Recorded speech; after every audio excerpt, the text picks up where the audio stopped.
Good morning and welcome in the next video lecture of electromagnetic field theory. In the today's lecture, we will going to discuss about the vector calculus, gradient, divergence, and curve. In the last lectures, we have discussed the different coordinate system through which we are able to understand the transformation from one coordinate to the next coordinate system. In the last lecture, we have already discussed the spherical coordinate system, as well as in the previous lectures, we have discussed the three coordinate system, that is a rectangular coordinate system, which is known as a Cartesian coordinate system. After that, we have discussed the cylindrical coordinate system, which is known as the circular coordinate system. In the next section, we have also discussed the spherical coordinate system, that is the sphere system. And we have also discussed the different transformation techniques from one coordinate system to the another coordinate system.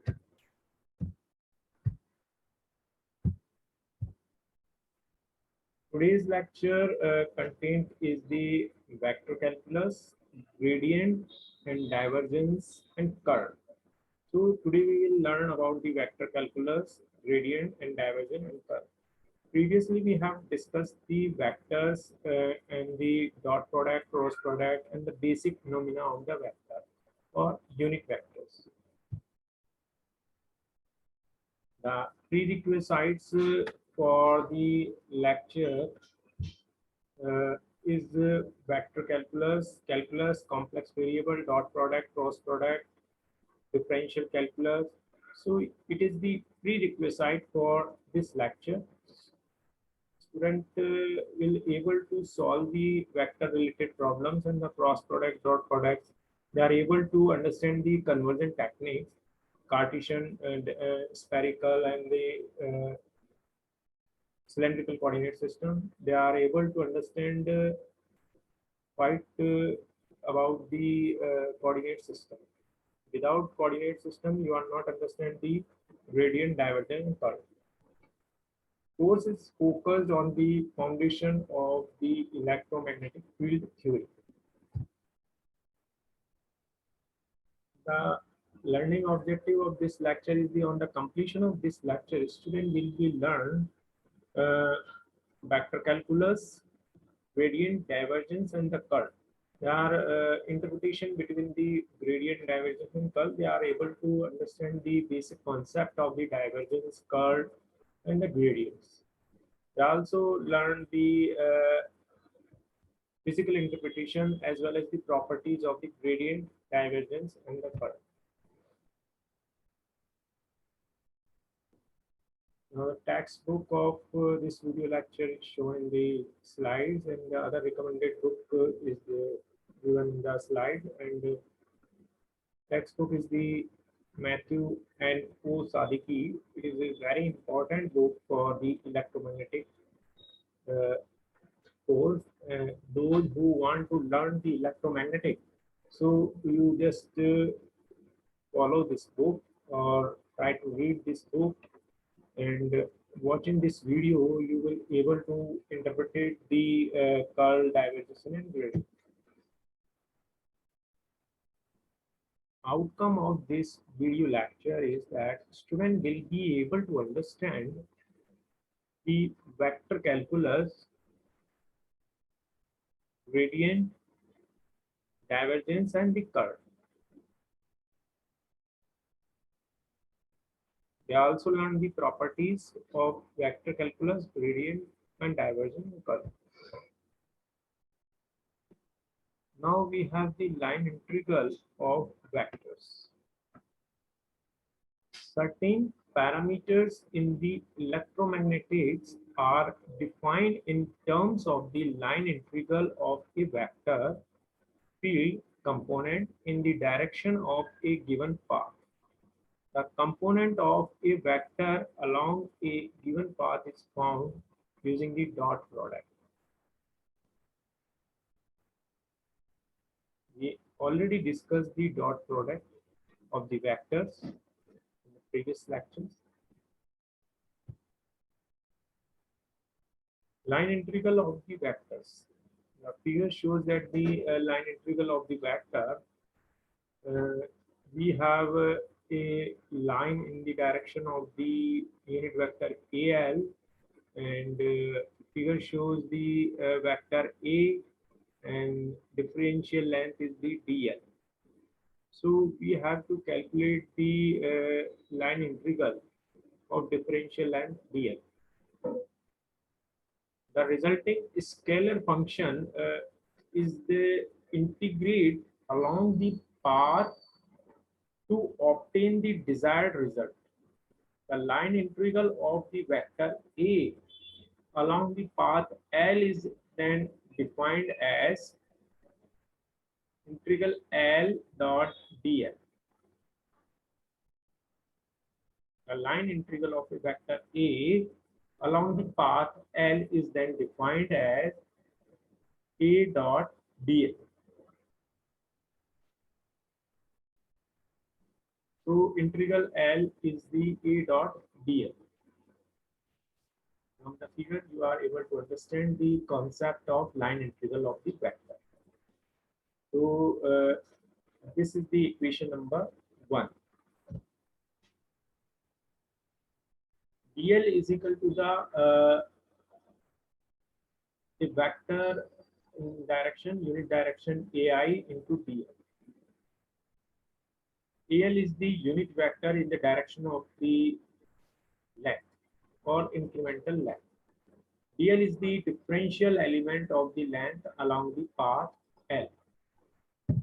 This figure shows that the length of the curve and the DL is the incremental length, and the AL is the unit length in the unit vector in the direction of the DL or the length. So A dot dl is equal to the A dot AL dl, and we also write it as a AL dl. This is the line integral of the vectors, where the AL is the component of the A along the path L. A is the vector. So integral A dot dl is equal to the integral L AL dl. Whenever the path L is a closed path, the resulting line integral of A is defined as the circulation of A around L and is written as closed integral of A dot dl, which is equal to the closed integral AL dl. Whenever the path L is a closed path, the resulting line integral of A is defined by the circulation of A around the L and written as a closed integral in the form of the closed integral. So equation number 1 or 2 will become the closed integral A dot dl equal to the closed integral AL dl. This is our equation number 3. Now we have the after the surface line integral, we have surface integral of the vectors. Certain parameters in electromagnetics are defined in terms of the surface integral of a vector field component and the surface. The component of a vector normal to the surface is found using the dot product. The resulting scalar function is the integrated over the surface to obtain the desired result normal to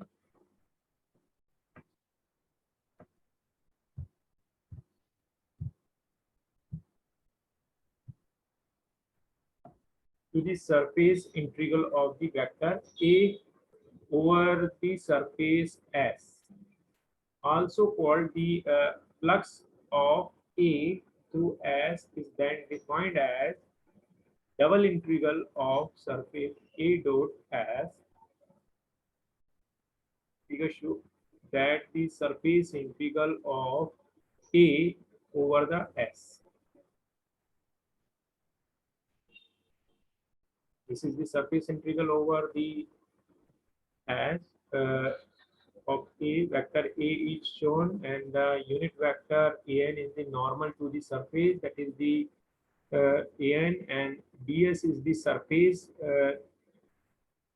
and S is the total surface of the given figure, and ds is the differential surface of the total S. So double integral of A dot AS. A is the unit vector, ds is the differential surface. So this is our surface integral vectors.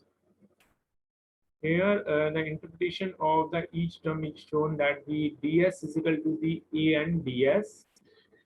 An is the unit vector and ds is the differential surface element. As is unit vector normal to the surface S. Ds is the differential surface element on the S. A dot ds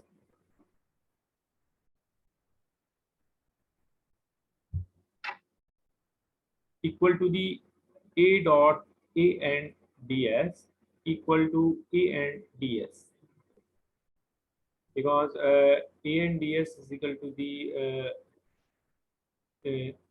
equal to that A dot ds. An component of A normal to the surface S. So An is the component of the vector A which is normal to the surface S. Now surface integral of the vector, that is the double integral of A dot ds is equal to the A dot double integral A ds. So dot product is converted into the cross multiplication or simple multiplication of the two things. For a closed surface S, the resulting surface integral of A is defined as the net outward flux of A to the S, assuming that the unit normal is an outward pointing normal to S. So closed integral of A dot ds equal to the closed integral A and ds. This is the case of the closed circuit surface. So resulting net outward flux of A through S, assuming that the unit normal is an upward pointing normal to the S.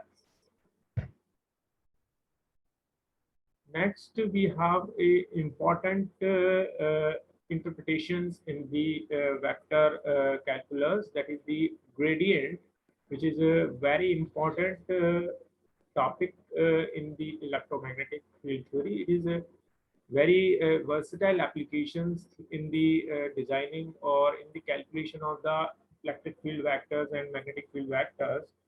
So the single valued scalar function of the space coordinates x, y, z is denoted by say v. It is denoted by the v. This is the single value scalar function and space coordinate by x, y, z. It is a function of the position or location only. The points in the space at which v has a given value, for example C, define a surface which is referred to as a constant value surface. Any number of such surfaces for the various assumed values of the constant C may be mapped. Such a map shows how the function V varies. The region where the surfaces are far apart indicate that the functions is slowly varying, and if they are closely spaced indicate the function is rapidly varying. The rate at which the v varies in any given direction at a given point in the space is called the directional derivative of v.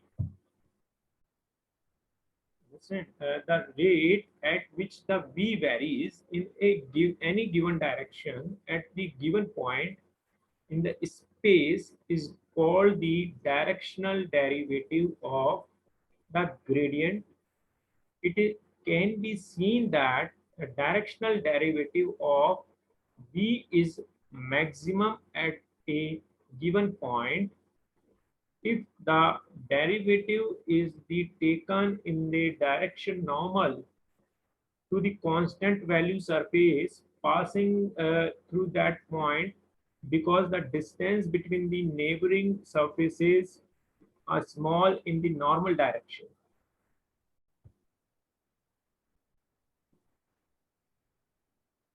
This maximum value of the directional derivative is called the normal derivative of v. The maximum value of the directional derivative is called the normal value or normal derivative of v. Let v be the function of rectangular coordinates, that is the v is the function of x, y, z. A differential changes in this function is given by equation number 7. So the changes in the gradient, that is the differential changes in the gradient, is given by that dv over dx, or we are using here del v over del x into dx plus del v over del y dx plus del v over del z dz. If the differential distance is dl, that is the dx in the direction of the ax plus dy in the direction of the ay plus dz in the direction of the az, then the differential gradient is given by that the g into dl. That is the equation number 8.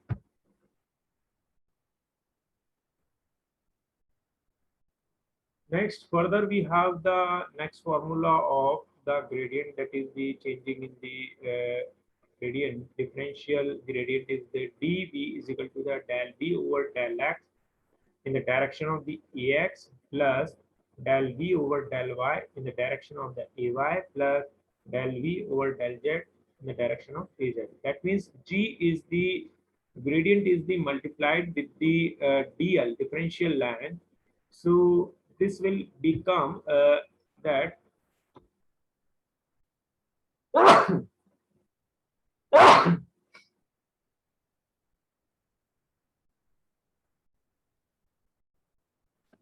next, then the incremental changes in the v can be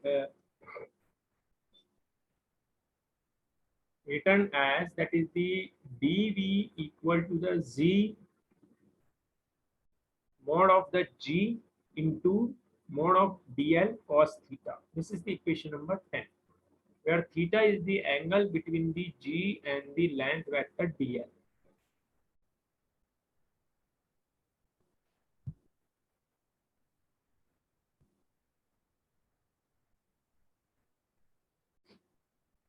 So the differential changes in the gradient or differential gradient is shown by the dv is equal to the mod of g mod of dl cos theta. Theta is the angle between the g and the incremental length dl, which is along some chosen path, and clearly the maximum space rate of the changes of v will occur when the theta equal to the 0. That is if we in the direction of the G,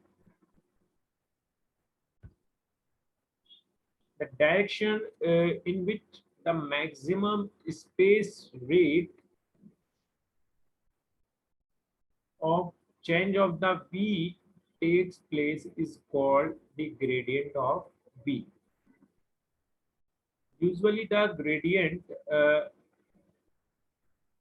of the V is denoted by delta V or del V.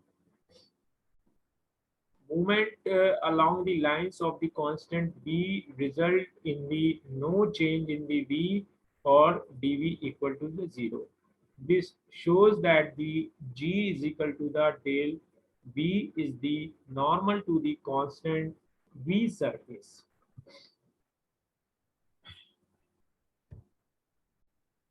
Now we have a properties of the gradient of V. The magnitude of the del V equals to the maximum rate of the change of V per unit distance. This is the first property. Second property of the gradient of the V, del V points in the direction of the maximum rate of change of V. Del V at any point is perpendicular to the constant V surface that passes through that of the point. Next property of the gradient, the projection or component of the del V in the direction of a unit vector A is del V dot A. It is the projection in the direction of the unit vector and is called the directional derivative of V in the direction of A. So it is known as the directional derivative in the direction of the A. Gradient provides both the direction which V changes the most rapidly and the magnitude of the maximum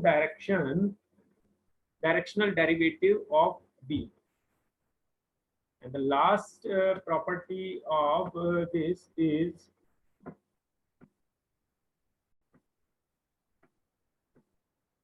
if A equal to del V, then V is called the scalar potential of A. So these are the properties of the gradient. So up to this, we have studied the gradient, vector, surface, volume, area, and length, and the properties of the gradient. Now expressions for the gradient in the different coordinate system. Now we are going to interpret the gradient with the Cartesian coordinate system as well as the circular coordinate system and cylindrical coordinate system or spherical coordinate system. Equation number 11, 12, 13 shows that the relationship with the gradient as well as the Cartesian coordinate, cylindrical coordinate, and spherical coordinate. So first we are going to discuss the Cartesian coordinate. In the Cartesian coordinate, del V is given by that del V over del X, AX, plus del V over del Y, AY, plus del V over del Z, AZ. In the case of the cylindrical coordinate, we are going to express that by equation number 12, that is the del V is the gradient and it is represented in the cylindrical coordinate, that is the del V over del R in the direction of the vector AR plus del V over del phi in the direction of the unit vector A phi plus del V over del Z in the direction of the AZ. We know that the Z component is the same in the Cartesian as well as cylindrical coordinate system. Now we have a spherical coordinate system. In the spherical coordinate system, delta V is represented as a del V over del R into AR in the direction of the r vectors, er vectors, normal vector that is the r, plus del v over del theta in the direction of the a theta, plus del v over del phi a phi in the direction of the phi. So this is the interpretation of gradient in the Cartesian as well as the cylindrical and spherical coordinate system. The next we have a flux and divergence of a vector field. The surface integral and flux of the vector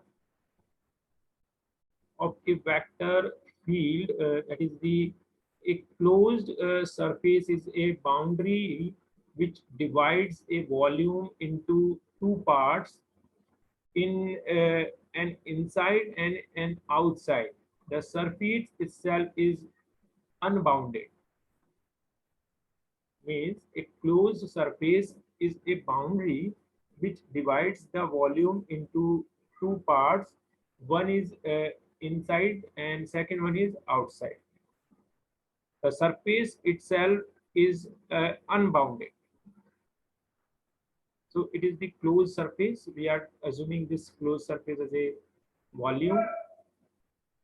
And elemental area is represented by ds, a vector of the magnitude ds, which points in the direction from inside of the volume towards the outside, outward down normal.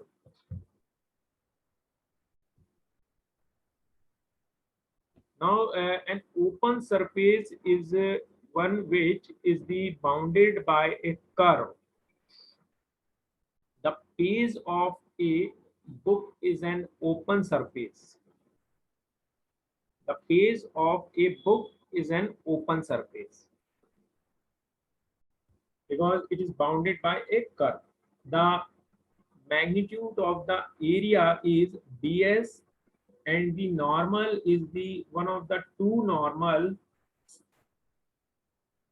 The direction which is chosen as a positive is related to the positive sense of traversing the parameters by following conventions.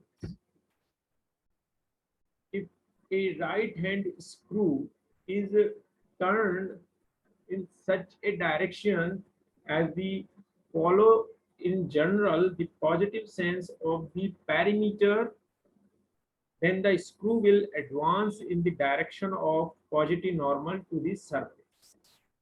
If the travel is in the counterclockwise direction, the normal is up.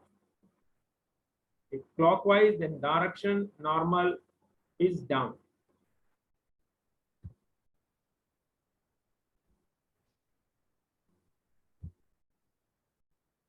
The surface integral and the flux of a vector field. The flux of a vector field F is defined for an open surface by summation integral F dot ds.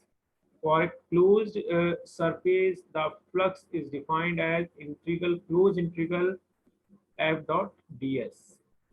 So this is the flux of a vector field, surface integral and flux of the vector field we have discussed today in this video. And now we are going to the term divergence.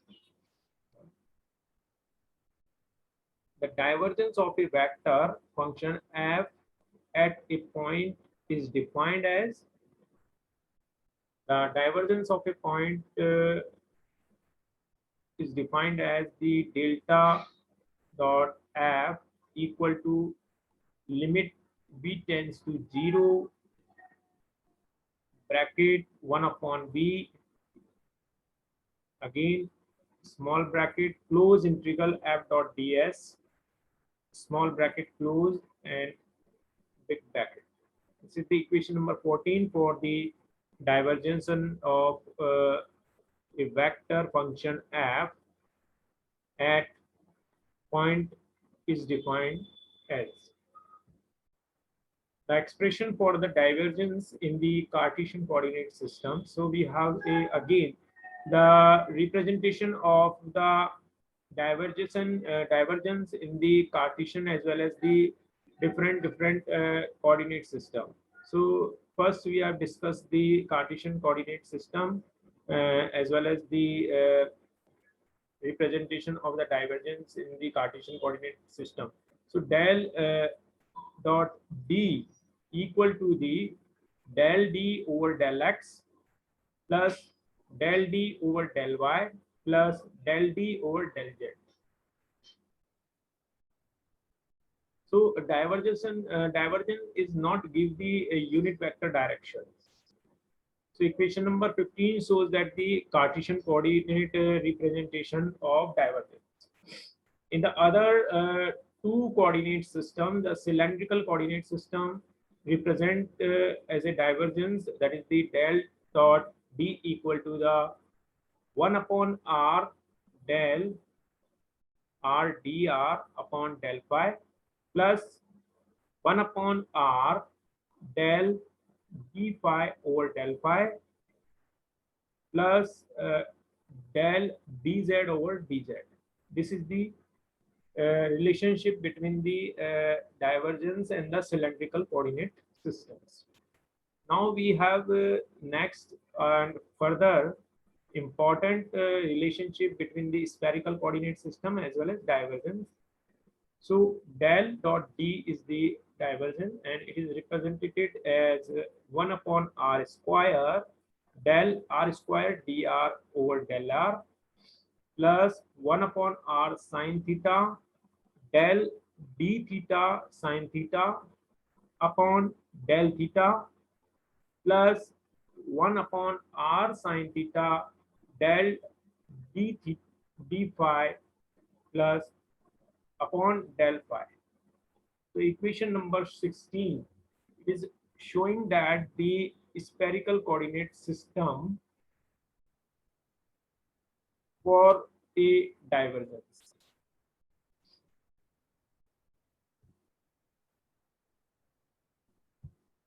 So this is the interpretations of divergence in the coordinate system. Next, the properties of the divergence. Next, we have a property of the divergence. What are the properties? In the previous, we have already discussed the property of the gradient, and now we have the properties of the divergence. So don't be confused in the divergence and the gradient. These two terms are different. The divergence produces a scalar field from the vector field. The divergence of a scalar makes no sense. So from this, the del dot A plus B equal to the del dot A plus del dot B. If vector B is a scalar, that is the del dot BA, B is the gradient and B is the scalar. So del dot BA is equal to the B del dot A plus A dot del B. So this is the properties of divergence.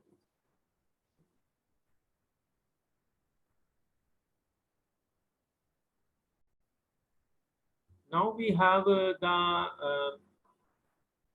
geometrical interpretations of the divergence.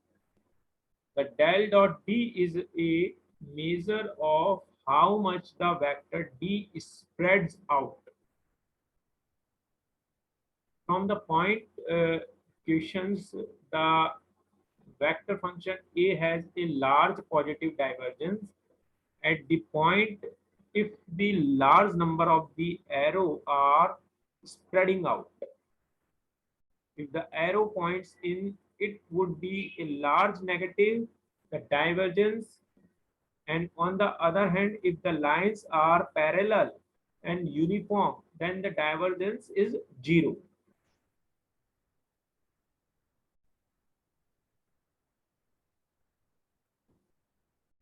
So del dot A xy equal to the 0, because the large number of lines are parallel and the uniform, then the divergence is 0. So this is shown that figure, the divergence is 0. The figure below shows the two cases where the divergence is the negative and where the divergence is the positive. So first case shows that the divergence is negative because the lines are coming inside the closed surface, and in the case of the second, the lines are going outside the closed surface. So that's why the divergence is positive. Figure below shows the two cases where the divergence is 0. Figure first shows that the some lines are uh, coming inside and some lines are going outside. So resultant divergence is 0. And in the second figure, number of the lines is the uniform and parallel. So that's why divergence value is 0. We already discussed this case. The figure below shows a field whose values steadily increase as we go away from the y-axis. Vector field whose values steadily increase as we go away from the y-axis. So these figures shows that the value of the divergence and the interpretation of the geometrical interpretation of divergence. So through this, we are able to understand the where the value of the geometrical divergence is 0 and where the value of divergence is positive as well as negative. Through these figures, we are able to understand the concept of or interpretation of divergence.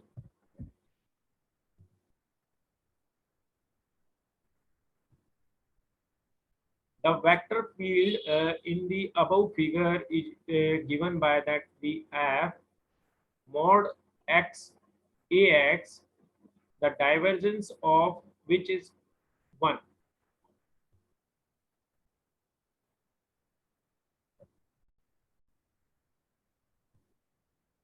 So the divergence of which is 1. Now we have the multiple choice questions on the base of the gradient and divergence and vector surface area and incremental length. The mathematical perceptions of the gradient is said to be A. Tangent, B. Fold, C. Slope, D is R.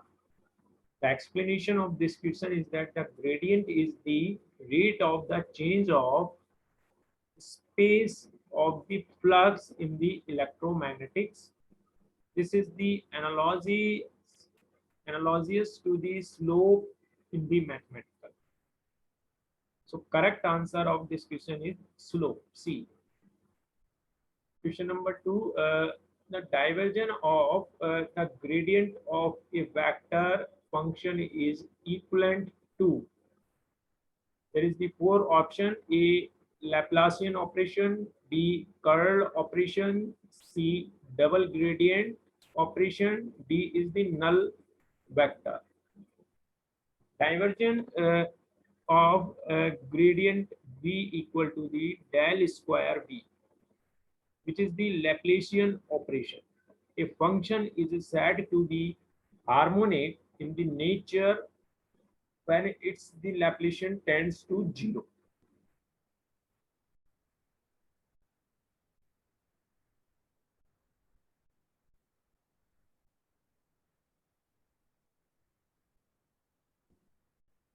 The gradient of the vector x in the direction of the I plus y in the direction of the z, j plus z in the direction of the k is A 0, B 1, C 2, D 3.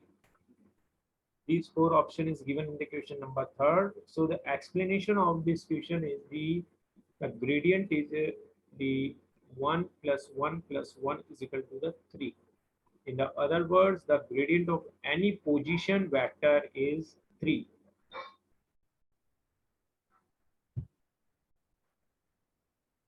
The divergence of a vector is a scalar state. True or false? Divergence can be computed only for a vector since it is a measure of outward flow of the flux from a small closed surface. As the volume shrink to zero, the result will be directionless or scalar.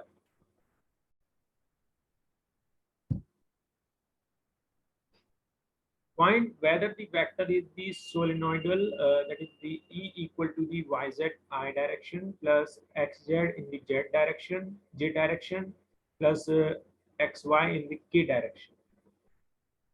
So explanation for that is the divergence of E equal to the X, YZ, DY, XZ plus DZ, XZ equal to the 0. The divergence is 0 because the vector is the divergentless or solenoidal.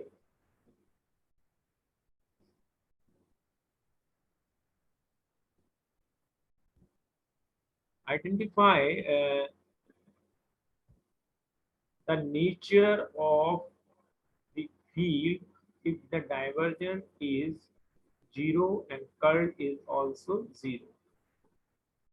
So choice A shows that the solenoidal is rotational, B divergent rotational, C solenoidal is rotational, D divergent rotational.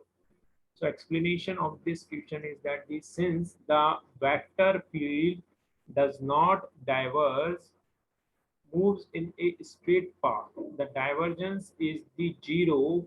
Also, the path does not possess any curls, so the field is irrotational.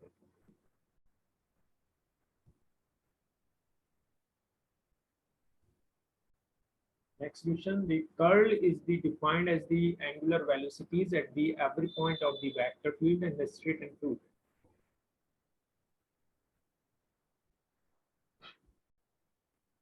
The curl of vector is given by, that is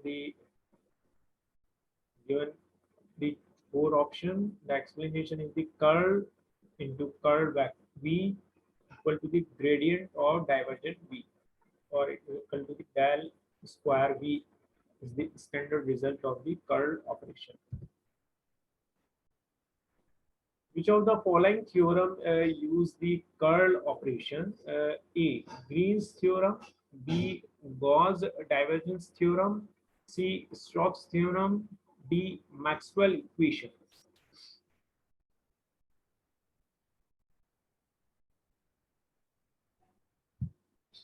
Question number 10. The curl of a vector gives a scalar quantity, a vector quantity, zero value, non-zero value. Curl is also defined, always defined for a vectors only. The curl of a vector is a vector only. The curl of the resultant vector is also a vector only.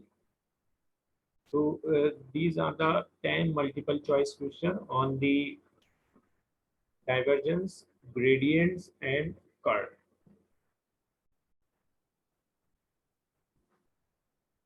So today we have discussed the basic things of the vector analysis. In this lecture, we have discussed about the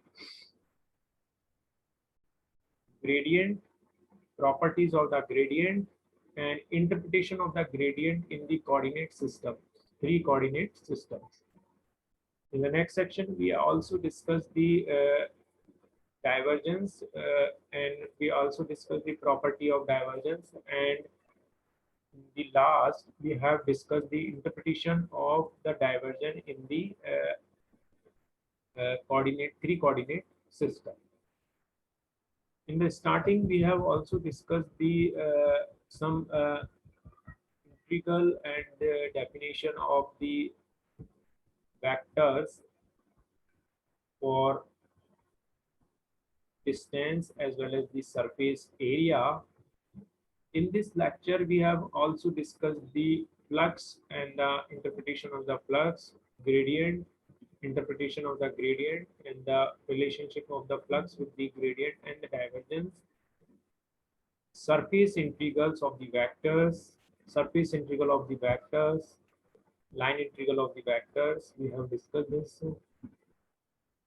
So after watching this video, student will getting the knowledge of the vector calculus, that is the surface integral of the vector and the surface area of the vector, line integral of the vectors, and they are able to understand the gradient, divergence, and the properties. So thank you very much.